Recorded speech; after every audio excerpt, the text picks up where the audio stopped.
Week 16, Reconstruction. I'm Brianna Imperial. Bridget Singleton. Nicole French. South Carolina freemen to the president. Former slaves were ready to speak up. They wanted homes and felt as if it was promised to them. People who came out of slavery had very low expectations of what freedom was. Newspaper account of a meeting between black religious leaders and Union military authorities. Took place in Savannah, Georgia on January 12, 1865. This document was an interview between colored ministers and church officials in Savannah with the Secretary of War and Major Gen Sherman. Examples were John Johnson, age 51 years old, born in Bryan County, Georgia. Slave up to the time the Union Army came here, owned by W. Lincoln of Savannah.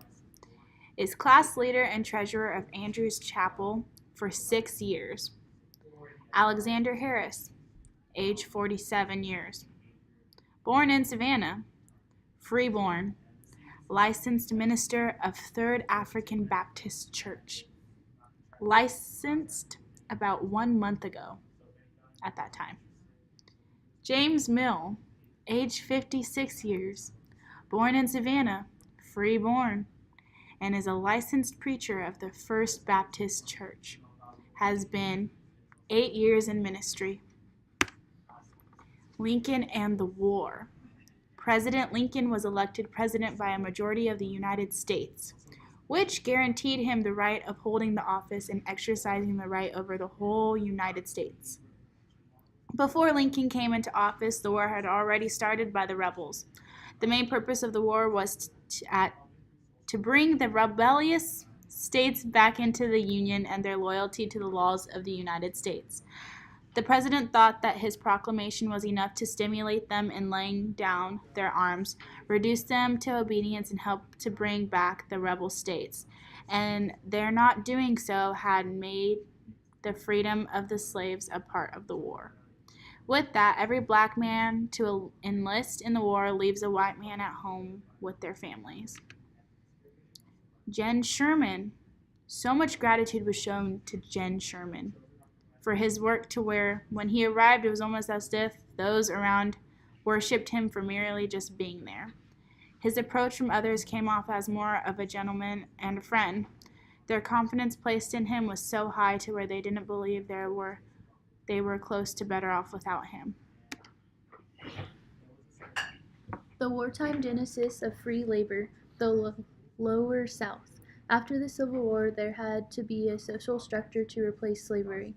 Within the book Freedom, a documentary history of emancipation, 1861, it discusses the history of emancipation. It examines southern states such as South Carolina, Georgia, Florida, the Mississippi Valley, and southern Louisiana. Within the book, it interviews former slaves, free blacks, former slaveholders, Union military officers, and officials in Washington, and northern planters, ministers, and teachers.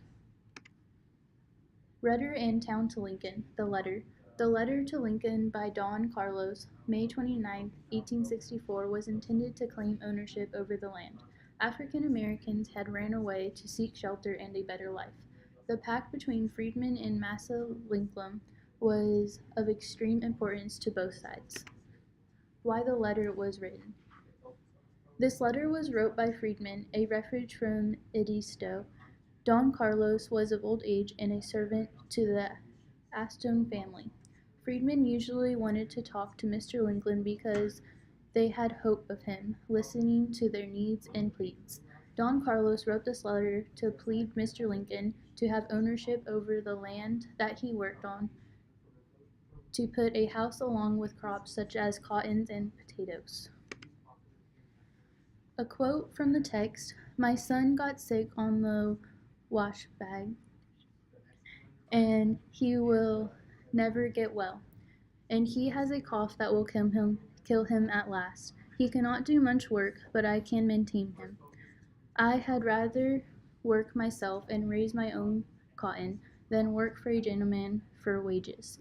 For if I could sell my cotton for only 20 cents a pound, it would pay me."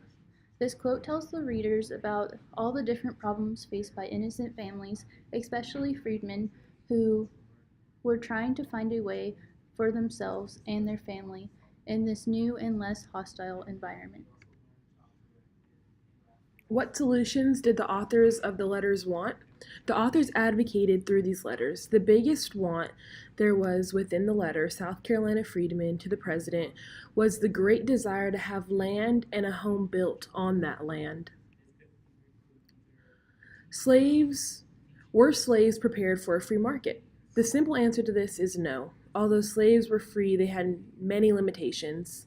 They were also set back in the sense of where would they live?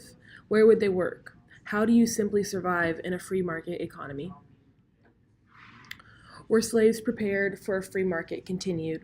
Little to no thought was given to the newly emancipated slaves. These letters show they really were petitioning for the resources after their freedom had been given.